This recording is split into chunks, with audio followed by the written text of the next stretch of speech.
We have a crisis in the world, tremendous crisis, and also crisis in our consciousness, in us.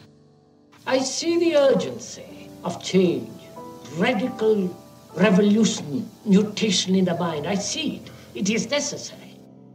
There is complete quietness of the mind, and that which is silent has vast space. Only then that which is nameless comes into being. This is Urgency of Change, the Krishnamurti podcast.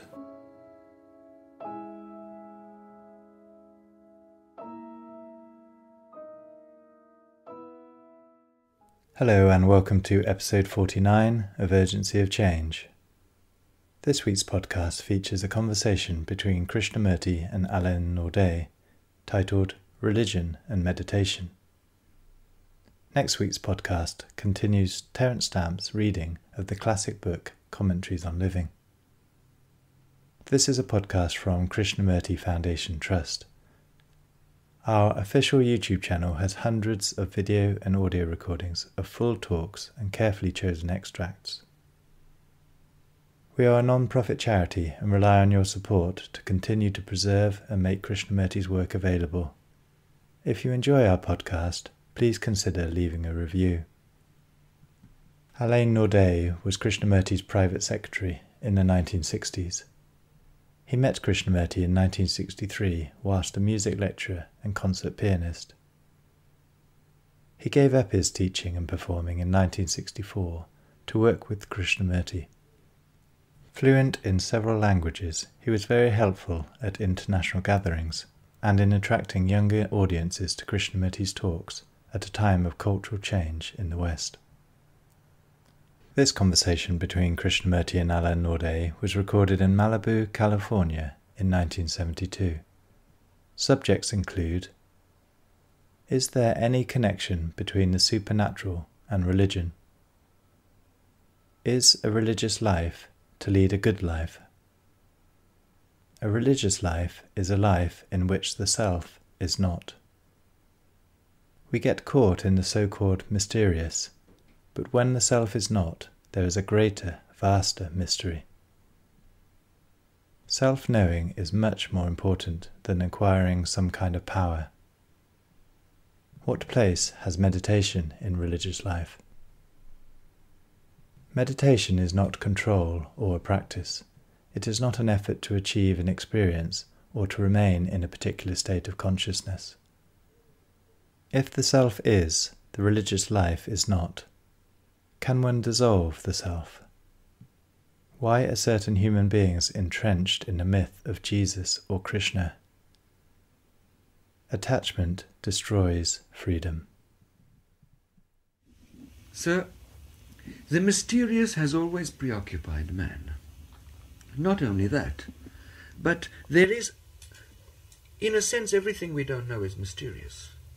We are interested in new things, going to the moon and so on, but there is another dimension of the mysterious, which has always been associated with religion.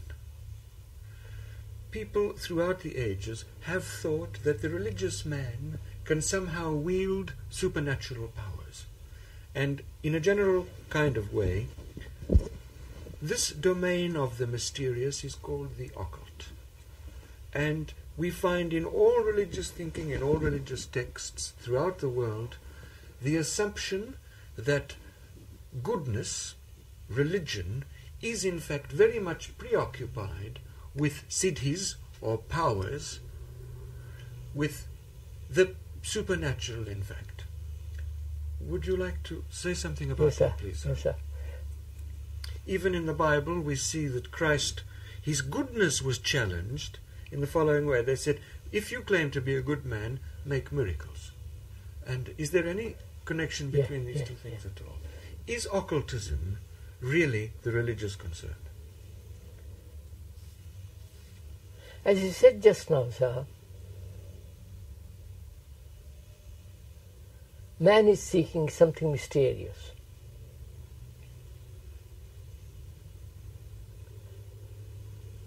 Man has gone to the moon. Before, the moon was a mysterious thing. Now, it's like... Everybody's backyard. Yes, it's in everybody's backyard. Our life, as you see it around ourselves, is obvious, shallow, empty, and rather boring, and we seek something mysterious beyond this. I have noticed, for example, great revolutionaries, great social reformers. Somehow that doesn't seem to satisfy them completely. They want something much more mysterious. So they turn to religion, hoping to find the mysterious in religion. And religions generally offer the mysterious. Yes. The religious schools of Greece were in fact called the mysteries. Mysteries, that's right, We in find Greece. that in all ancient cultures, these two things were indistinguishable. Yes, Mystery in Egypt, and religion. in Greece, probably in Rome, certainly in India. That has been... Also, it is a fact that the divine is the unknown. So, is there something mysterious? That's the question, isn't it? Is there occult knowledge? Of course there is. That's not the question. No. There is occult knowledge, and perhaps we might talk about that. The question is whether that occult knowledge has anything to do with what you mean when you speak of the religious man, or the religious mind, or the religious life. Or goodness. Or goodness. Is the primary issue of life, which we might call the religious concern, in any way contingent on mystery or occultism? Obviously not, sir. Obviously to you, sir, but as we were saying, throughout the cultures of the world, this is not obvious. No. See, we are showing how man, bored with life, the superficial life, he wants something more mysterious. He wants the mysterious, yes. He wants the mysterious. And then he begins to invent the mysterious. Or it is really there. Or it is there. Or it is not there. I think we are discovering even the cynical scientific minds. I mean cynical, I mean hard to hoodwink. The scientific minds today are discovering absolutely that there is what they call ESP. There is the occult. Yes. So this is a fact. The question is whether that has anything to do with what you mean by religion. What do you mean by religion?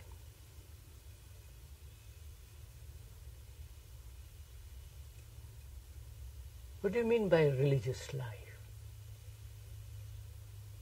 Can we put aside all the organized religions, what they call religious life? Yes. Based on a belief, based on a conclusion, or a concept, a formula, a discipline, a system, a dogma. It's part of their cultural history. Yes. So, for me, that's not religious life at all. Of course not. Sometimes it's a legal code, and sometimes it's enforced morality. I mean, that's not religious life at all. Whether it is a Christian religious life or a Hindu religious life, or the Islam and so on. I think Jewish, that's pretty clear, sir. Very clear. If that is clear, then what is religious life? What is a life in the daily process of living? What is a religious life?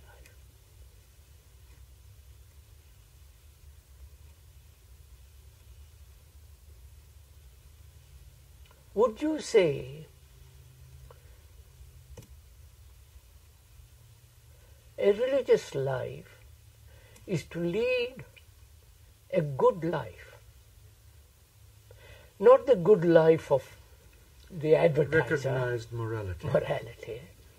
Because that changes from culture to culture, from time to time. That can be brushed aside too. Mm-hmm. Not the good which has an opposite, as you said the other day. Oh no, good life.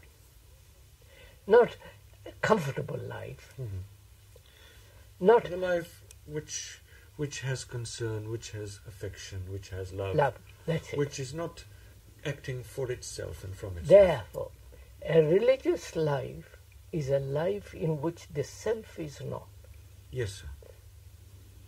However, we do find this in every one of the great religions. To that extent, I would say they are not muck, because they say absolutely this. Go he who slow, would sir. be- who It's would- very difficult.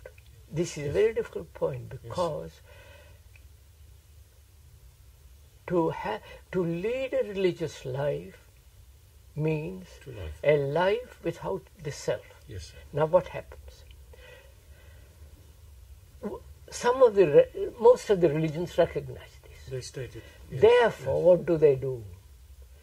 What they do afterwards, we see clearly, sir, is No, they replace the self by an idea yes, of selflessness, of selflessness, with all the by trappings attached to it. by a savior, by a master, and so on. Yes, sir. which That's is understood, sir. no, which is the transformation of the self Into something into which is the same. Say, The self catches onto its own. It establishes its own security in its another own way. image Yes. in a different form. Yes. So That's that brushed must, aside, now sir. that must be brushed aside. We have, sir. Yes. So what is a religious life? We say a religious life is one in which the self is absent. Yes. And that's one of the most difficult things. Now, that seems rather empty. Wait, that seems rather empty. Many people would say, "I don't find this too attractive." That's it. Attractive, not enough excitement, not enough glamour or all the rest of it. Therefore, they recognize a religious life is without the self, but they want to express that feeling in siddhis, in powers, in various forms of mysterious. In other words, although pretending to get rid of the self, what they really want is the excitement and pleasure of the unknown and the powerful. That's right, sir. So, They're even more greedy than the businessman, in a different way. because the businessman he can't do magic tricks. So we are saying a life without the self is really the most arduous, the most extraordinary, demanding life. And that is the religious life. That's the religious And life. there's nothing else which is religion. Nothing else. Now, wait a minute, sir.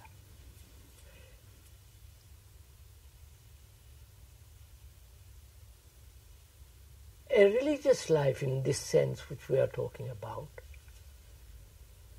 in understanding it, in living it, there are all these factors involved in it. Powers, which are called siddhis in Sanskrit, this power of healing. In the religious life, sir? Wait a minute, sir. I thought you've just said that they had Involved- nothing to do with the religious No, life. involved in it. How? I'll show you in a minute. Because as you are investigating into a religious life Yes, in which the self is not, yes. you find these things, siddhis, Where do you find them? In yourself? in yourself. Or are they offered to you? Or they Does one No, find them it- around, or does no, one it- discover it- that that one has these powers? one has these powers. Yes, It comes out like a like water from the water, well. yes, comes out. And one gets trapped in these. One pursues the byproduct. No, but they're very attractive. They're very they have their own vitality, their own urgency. I see a man suffering intensely, you can put your hands on him and help him to cure. And so it becomes the trademark of the holy man. holy man, that's all my... You follow, sir? Do you remember that lovely story of a teacher and his disciple? The disciple has been with the teacher for 15 years. And at the end of that period, the disciple comes to the master and says, "Look, Master, I have lived here for 15 years and I have learned nothing. You have taught me to be good, to behave properly, to love, to become, but that's nothing. I'm sorry, I'm going away. I must find something more." So he comes back after 5 years and says, "Master, I've found it. I've got it." And the master says, "What have you got? Do you see that river? I can walk on it." And the master says, "You have taken 5 years to learn that, when there is a little boat there where you can pay a penny to cross." Yes. That's what we're all doing. Yes. Getting caught in The occult. in the occult, in the so-called mysterious. But when the self is not, there is No danger. there is a greater, vaster mystery. That's the real occult. That's the real thing. Yes. The real hidden. Well, one has seen that one can read thought. One has seen one can Tell the future. tell the future, heal people. But the danger of all that, Is the strengthening of the self. sir, if you fall into the trap of any of these, you do not lead a religious life. That's beautiful. Unfortunately, at present in California, the pursuit of the occult is rampant. Of course. Quite Because- recently, there's been a great fuss about some institute which, in the most blatantly commercial way, is training people with all kinds of, in the most superficial way, by the way, very superficially, training people To be good. training people to develop all kinds Oh. of superficial occult powers, and it's taken for granted that this has something to do with the good. And so these greedy people go there, and through certain exercises, through breathing, So this through is as self-hypnosis, old as the hills. they think either so. achieve or think that they achieve some sensation or some kind of occult power, and they think that this is good. So you see, sir, They don't even do it properly. no, to lead a religious life with all its responsibilities is to lead a good life, the flowering of goodness which cannot exist if there is the self. Yes, sir. And that life has an extraordinary sense of otherness, a sense of non-being in the world, though you live in the world. Yes. And that life itself will repudiate wielding powers. But you see, sir, the desire for power, political, religious, spiritual, occult, is so strong. A man who has money, the power of money is so strong. One sees it in the eye, in the voice, in the step. Not just it. Yes, sir. So to be nothing. So you see, the saints try to lead a religious life without understanding the self, and therefore substitute the self by a symbol, by the cross, by the move. You follow? The symbol becomes extraordinarily important. Yes, and they kill for it. In other words, the symbol becomes the self. That's why the self-knowing is much more important than acquiring some kind of power.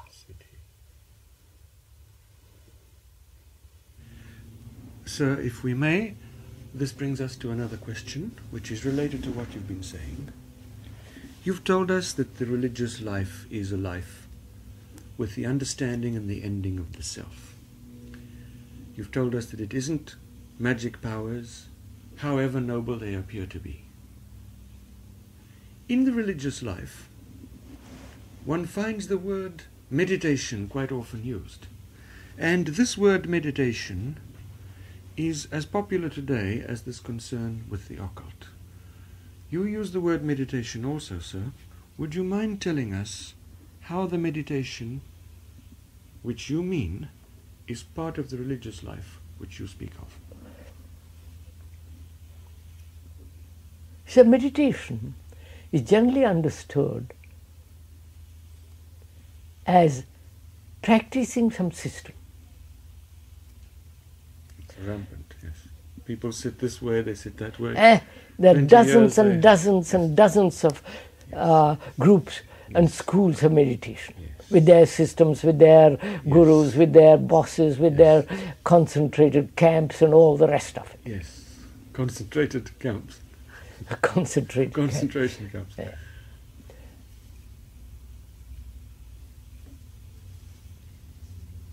You see, religion and meditation or contemplation have always gone together.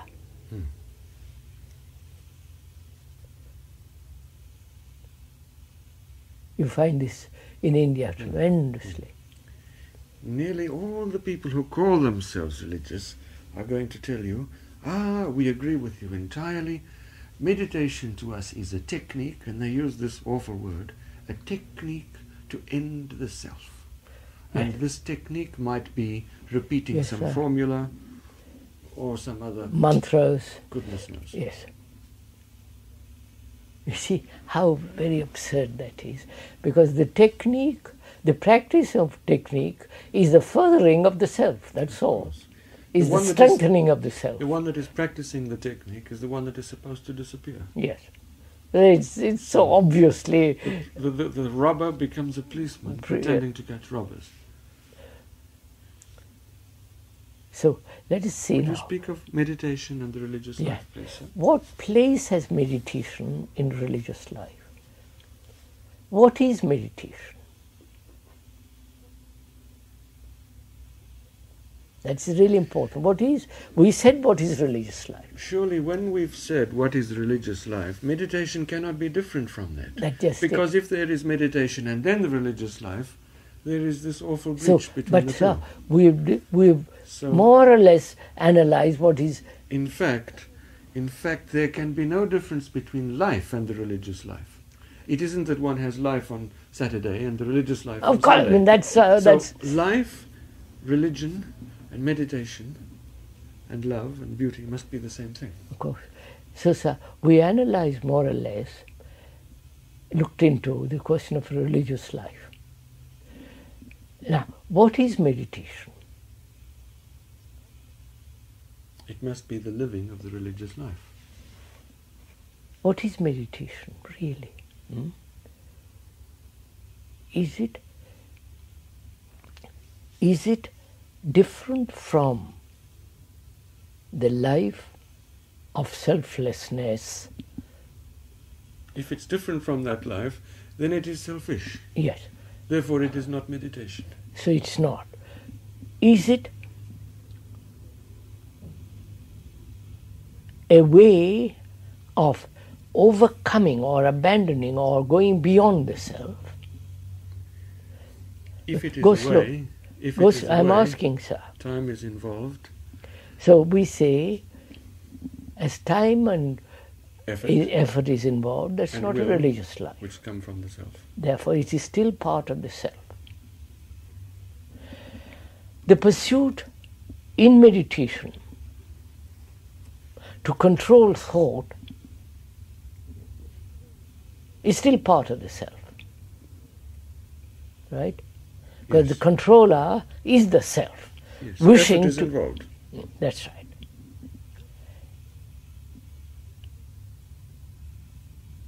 Meditation, in the sense of achieving enlightenment or realizing some experience, transcendental or other Or experiences, insight. is still the observer in operation, The self. the self. So, meditation is not control, meditation is not a practice, meditation is not an effort to achieve a glorious experience or to remain in a particular state of consciousness, Projected from memory. memory and all the rest of it. Pursued through effort. So we say all that is not meditation.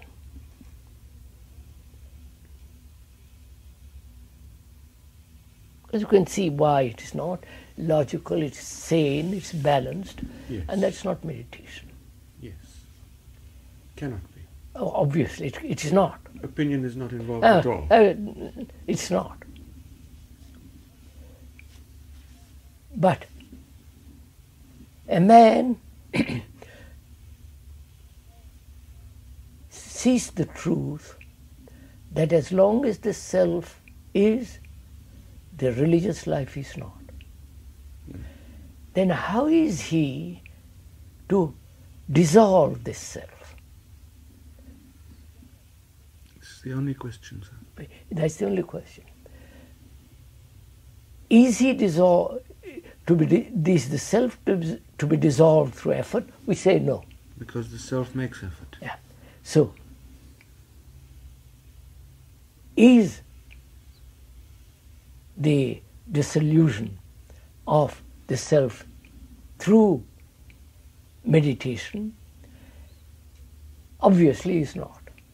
Because in meditation, when there is an observer who is wishing to dissolve the self, Who is meditating. he is the self. Yes. Either call him super self or whatever it is, he's still the self. Self can divide itself into myriad parts, And self is thinking. saying I am the higher self It's or all- I am that. It's fancy. It is still the self. So how is a mind which really wishes, let me put it in quote, to lead a life without the self, how is that to come by? How is the self ended?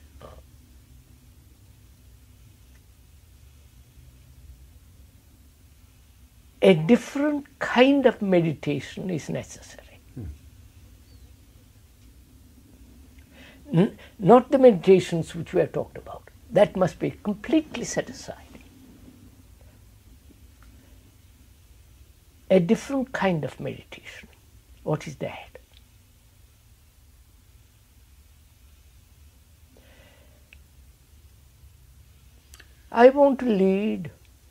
One wants to lead a religious life. One sees the truth that there is no religious life as long as the self is. And one sees all the tricks the self plays. Yes. One is aware of all the things that self creates in order to achieve a selfless life, which is still part of the self. Yes. Now, how does one come to this perception? Seeing the powers, siddhis are not a religious life. Seeing the caught in dogmas, beliefs, rituals is not a religious life. Seeing that any form of siddhi, power, position, prestige, healing is not a religious life. Seeing that all these tricks are not meditation, Yes. although they call it meditation. What is that thing that sees?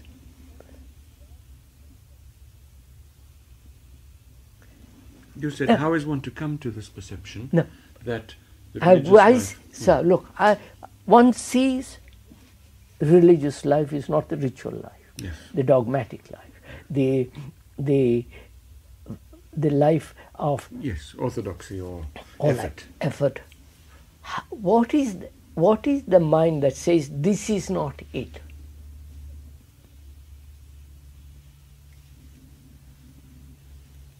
This is clear understanding. What do you, be careful, what do you mean by that word?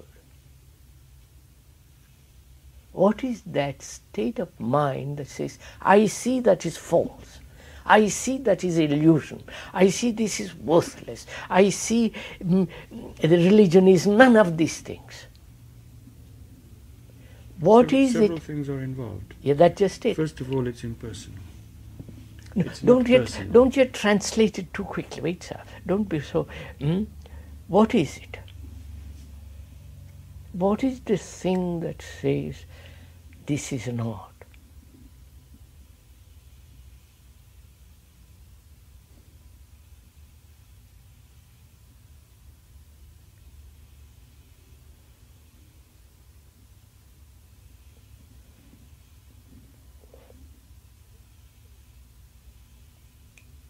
When you say this is not, in that there is great joy.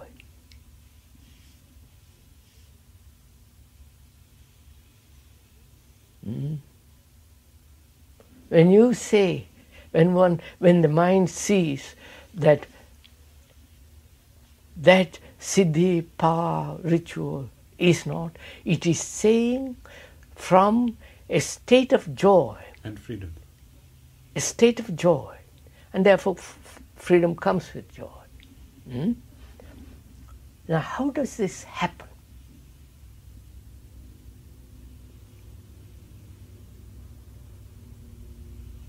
To say, well, are you saying how does this right perception come about? How does this joy which perceives the truth? Or are the two together? Let's Is say. it the joy that perceives or the perception that is joyful? So it's the same don't thing. don't divide it here. We're examining.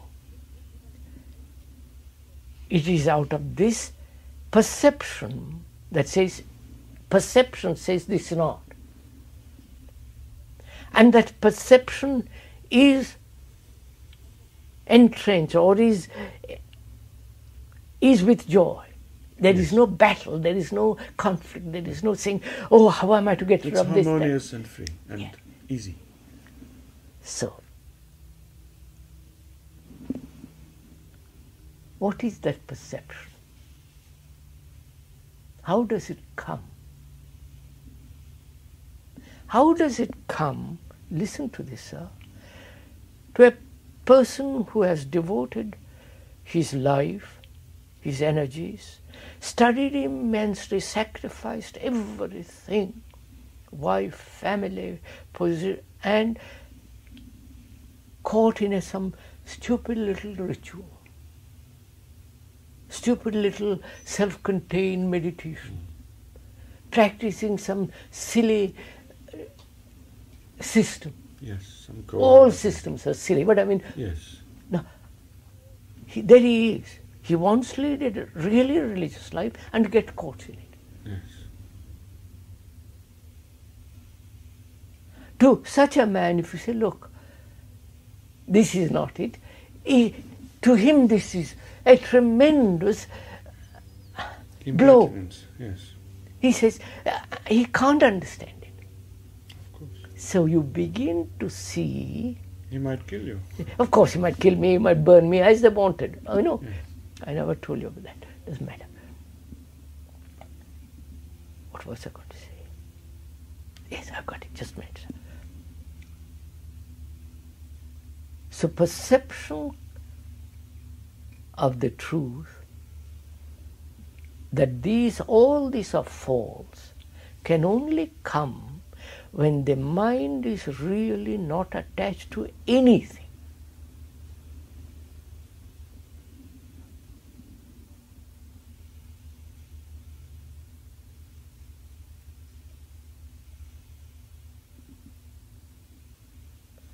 Not attached to any experience it has gained, to any knowledge, to any prejudice, to any formula, not attached.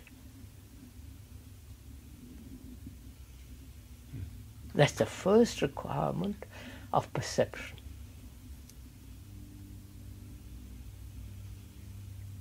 Which doesn't mean it must be detached. Detachment comes only when you are attached.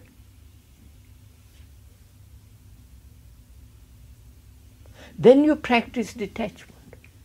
Which again is attachment. Yes. So Depends why, also how the word is used. And yeah. So with why that is meaning. the mind attached to any of them? Or to a house, to a belief, whatever it is. Why is the mind attached?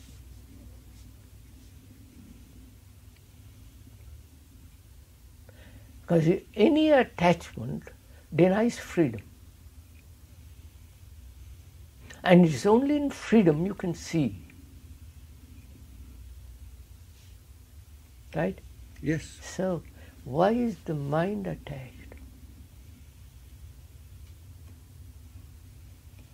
The mind is attachment. No, go into it a little more. Why am I attached to a formula? Why are certain human beings entrenched in the myth of Jesus or Krishna or you follow? Many things. Why? Attached, not to what they're attached to. Yes, many things are involved. What are they? It's like an onion. Each skin is the No, onion. I'm not sure. Well, there's fear. There's habit. Wait, the root of There's fear, anxiety. the root of fear, the root of anxiety, the root of insecurity, the root of There's greed. all that. There's aggression. It's all the same thing. same, but it all springs from a certain root, A center from a center, from a sense. of self. Don't use those words because we'll. Now, what is that? Why is there this this attachment?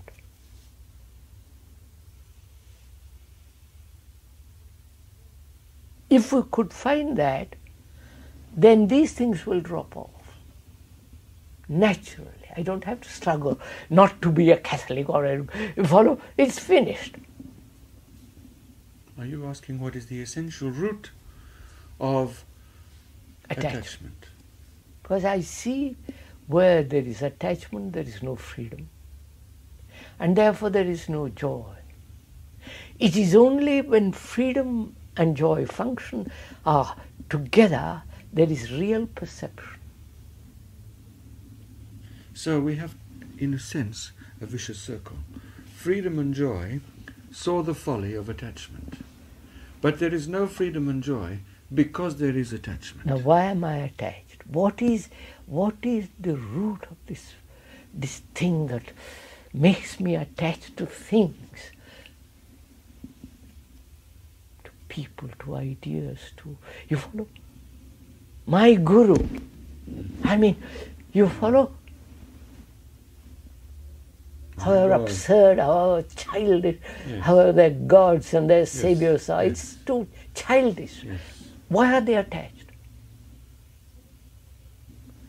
They know intellectually it is stupid, and yet they are attached. Yes, they didn't attach sometimes in order to not be attached. So, why is the mind attached? Is it that the mind feels that it must be occupied?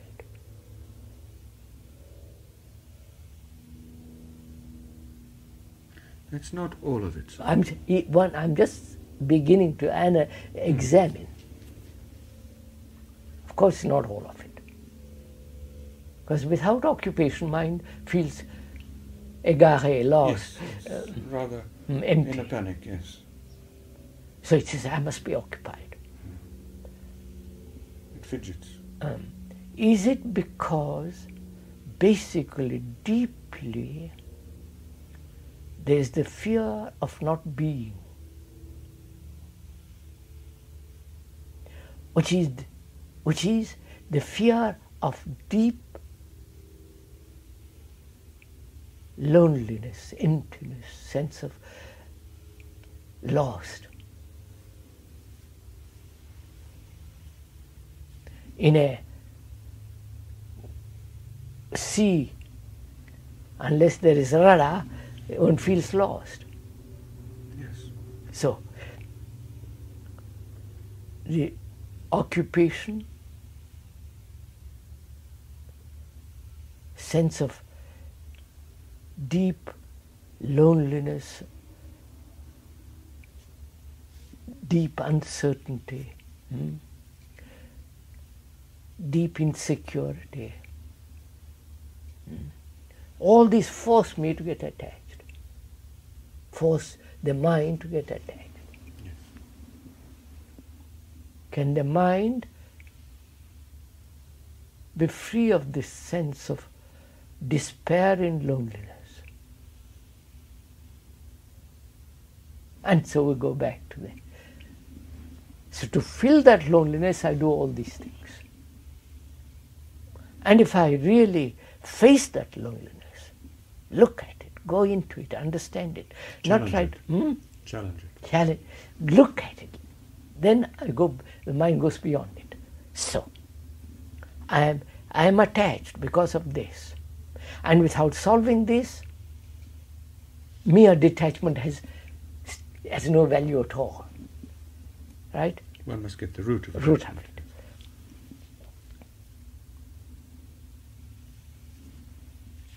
So attachment destroys freedom. And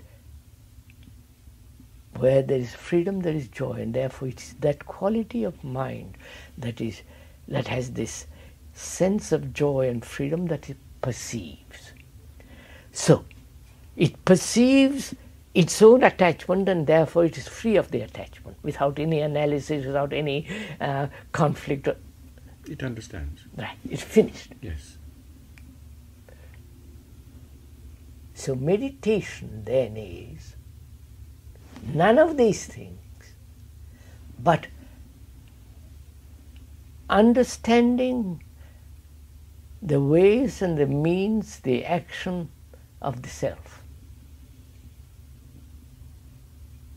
which in its desire, in its pain, in its anxiety, in its guilt, in its sorrow says, I cannot find a way out, therefore I'll be attached.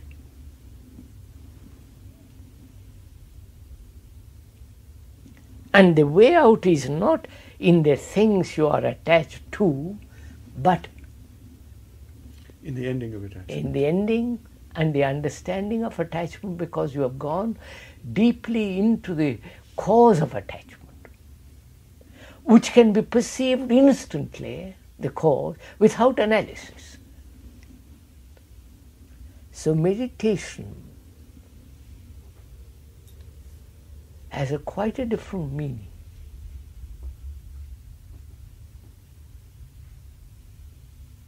Because it means really freedom and joy to observe without any attachment, without any